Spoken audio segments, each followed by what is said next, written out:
שלום, אני עופר פלג, אני טכנאי של מכונות כביסה, של מוצרים לבנים וגם הנדסאי מכונות. בסרטון הזה אני אדבר על מכונות כביסה, אני אתן מספר טיפים לגבי אופן שימוש, תקלות קלות, איך לטפל בהם, ובואו נתחיל. אז קודם כל יש לנו שני סוגי מכונות כביסה. מכונה אחת היא מכונה עם פתח עליון, והסוג השני זה מכונה עם פתח קדמי. באופן סכמטי אנחנו רואים פה את המכונה עם הפתח העליון. ההבדל היחיד הוא שבפתח קדמי הכניסה של הכביסה תהיה מהחזית ולא מלמעלה. אופן הפעולה של המכונות באופן עקרוני, יש לנו את גוף המכונה החיצוני, ויש לנו את הכלי שמכיל את המים שאנחנו קוראים לו דוד, זה הכלי החיצוני. היום הדוודים עשויים בעיקר מפלסטיק, פעם זה היה עשוי מנרוסטה או מפח מצופה מים, והחלק הפנימי שמכיל את הכביסה זהו התוף, עשוי בדרך כלל מנרוסטה או ממתכת אחרת שעמידה בפני חלודה, והתוף הוא עם חורים וככה מתבצעת בעצם הכביסה. העיקרון הוא שבכדי לקבל ניקיון של הכביסה אנחנו צריכים שלושה דברים. דבר אחד זה סיבוב של התוף, דבר שני זה שיהיה סבון בתוך המים, ודבר שלישי זה שיהיה חימום. לצורך כך יש כאן גוף חימום, בדרך כלל בתחתית בין התוף לבין הדוד.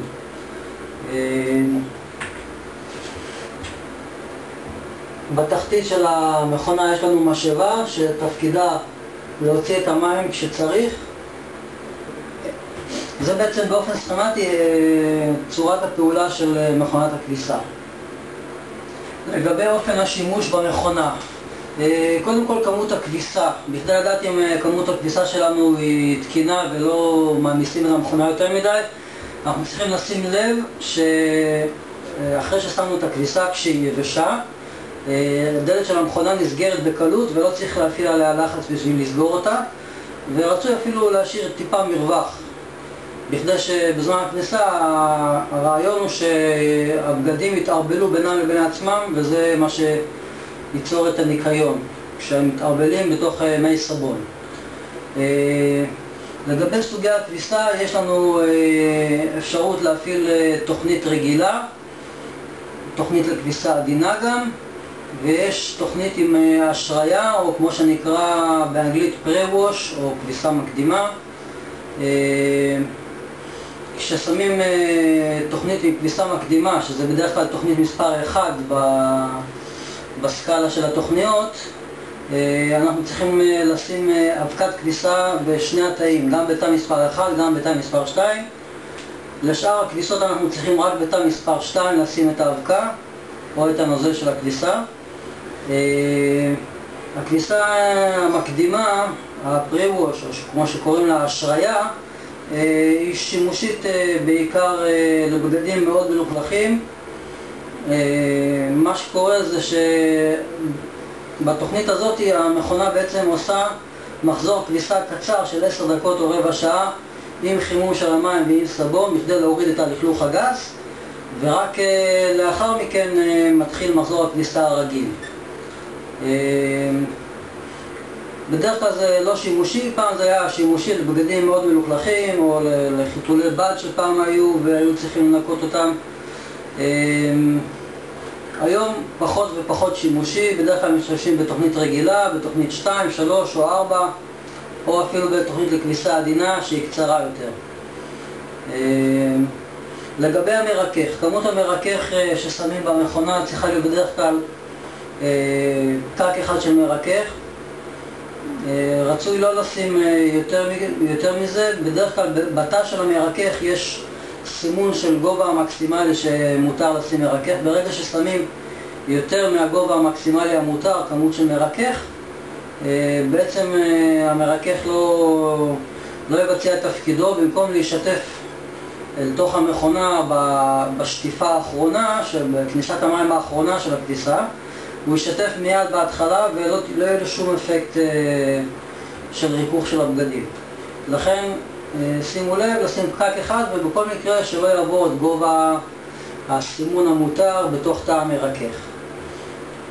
דבר נוסף, לגבי הסחיטה, יש היום כמעט בכל המכונות אפשרות לבצע כביסה ללא סחיטה על ידי לחצן של ביטול סחיטה, או במכונות שיש בהן בורר של מהירויות סחיטה, יש בבורר הזה אפשרות גם לעשות ללא סחיטה בכלל. זה אפשרות אחת. אפשרות שנייה זה במכונות רבות יש את הלחצן שהוא מבצע השהיה של הסחיטה האחרונה.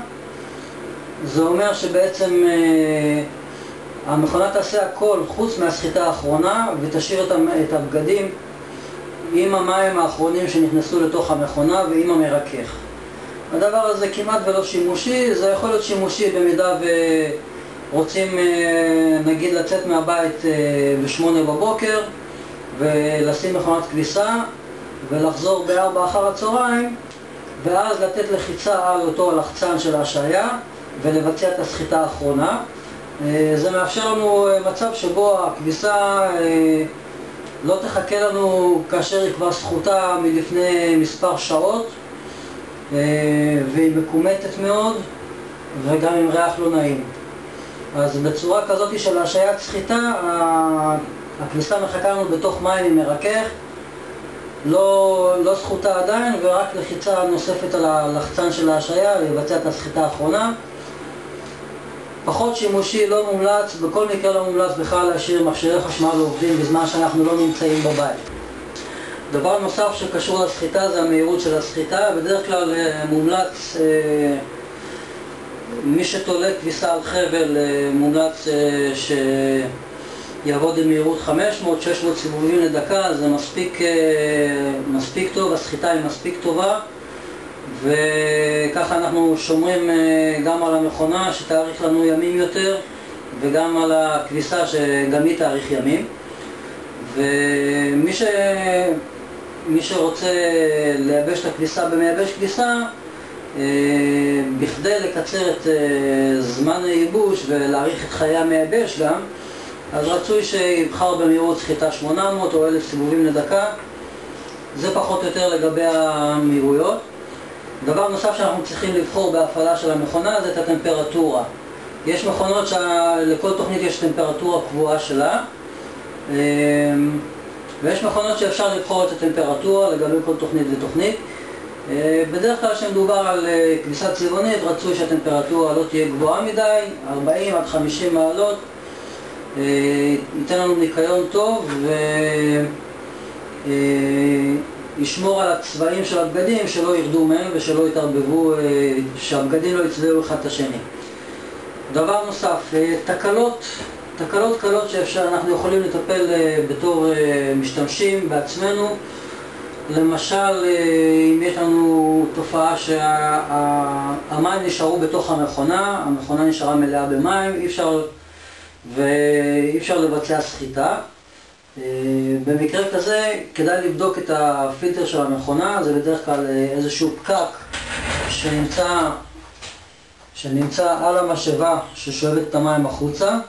בדרך כלל ברוב המכונות עם הפתח החזיתי זה בחזית, למטה, משמאל או מימין. במכונות עם פתח עליון זה יכול להשתנות, זה יכול להיות בחזית, לפעמים זה מאחור, לפעמים הפילטר הזה הוא צריך להגיע אליו דרך התוף, למשל במכונות קריסטל, דרך התוף, לפי החוברת הוראות אפשר לראות איך מגיעים לפילטר הזה. מה שקורה זה שלפעמים חפצים שהיו בכביסה, מטבעות שהיו בכיסים, סיכות ראש ודברים כאלה נלכדו בתוך המשאבה ומפריעים לפעולה שלה. תופעה נוספת שאנחנו עלולים להתקל בה זה תופעה של נזילות מהמכונה. ברגע שאנחנו רואים מים מתחת למכונה, אנחנו בעצם רוצים לבדוק אם הנזילה מגיעה מהמכונה. לפעמים זה מגיע גם מצינור הניקוז ששייך לבית. לשם כך אנחנו נעשה פעולה. אגב, הצינור שאני מדבר עליו זה הצינור הזה שקולט את המים מהמכונה. אם יש בו סתימה או אפילו סתימה חלקית, יהיה מצב שבזמן שהמכונה מוציאה מים, חלק מהמים יישפכו החוצה מהצינור אל הרצפה. לשם כך אנחנו בעצם ניתן למכונה להתחיל לעבוד, למלות מים לתוך הדוד, ואז נפסיק את המכונה ונעביר אותה לתוכנית של הוצאת מים, או במכונות עם טיימר מכני מעבירים את הטיימר לסוף התוכנית, לנקודה שבה מתבצעת הסחיטה, ובנקודה הזאת בעצם המכונה תוציא את המים, ואנחנו נסתכל ונראה אם יש פה גלישה של מים מהצינור הזה, מהסיפון הזה, החוצה על הרצפה. במידה וכן, אז אנחנו נקרא לאינסטלטור ולא לטכנאי מכונות כביסה. במידה והנזילה מגיעה ממקום אחר, יש צורך לקרוא לטכנאי מכונות כביסה שיבדוק מאיפה הנזילה ויטפל בה. דבר נוסף שהוא דבר משמעותי וכדאי להקשיב לו, זה תמיד להקשיב לרעשים שמגיעים מהמכונה. אם מגיעים רעשים שהם חריגים, זה צריך להדליק אצלנו נורה אדומה. אם יש רעשים שהם חריגים במיוחד בזמן הסחיטה, רעשים שלפני כן לא הבחנו בהם, רעשים חדשים, איזה מין רעש כזה שנלווה לרעש של הסחיטה, איזשהו חיכוך, לפעמים זה גם יכול להישמע רעש מאוד חזק, כדאי לקרוא לטכנאי ולפתור את העניין מהר, כי בדרך כלל הרעש הזה מגיע מהמיסבים של התוף. ואם אנחנו נחכה עד למצב שהמכונה לא עובדת לגמרי, זה כבר יהיה מאוחר מדי, במיוחד במכונות החדשות. ברגע ששומעים את הרעש, חייבים להתייחס אליו, לקרוא לטכנאי, ואז התקלה נפתרת בעלות סבירה, יכול להגיע ל-500-600 שקלים, אולי טיפה יותר.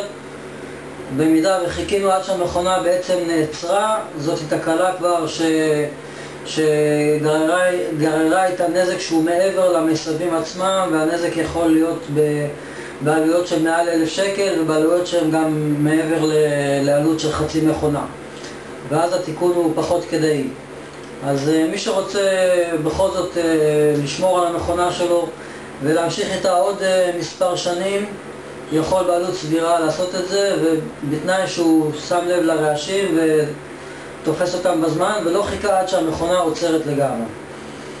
זה לגבי רעש שמגיע מהמסבים.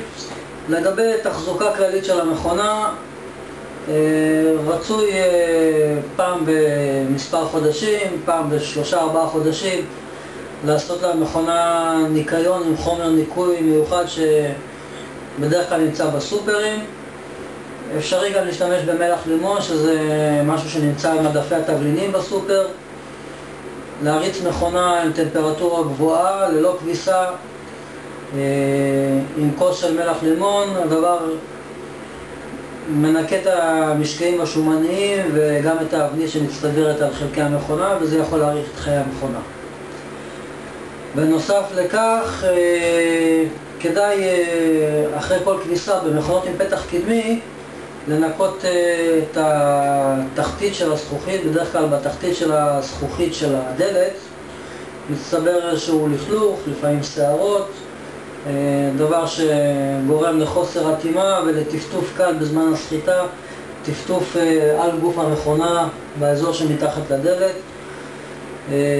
כדאי להקפיד על זה, ופעם בכמה זמן אפילו עם חומר מסיר אבנית טיפה לעבור על הזכוכית של הדלת, בכדי שתהיה התאמה טובה בין הדלת לבין הגומי, בין שרוול הגומי. זהו, זה פחות או יותר כל הטיפים שיש לי לתת כרגע.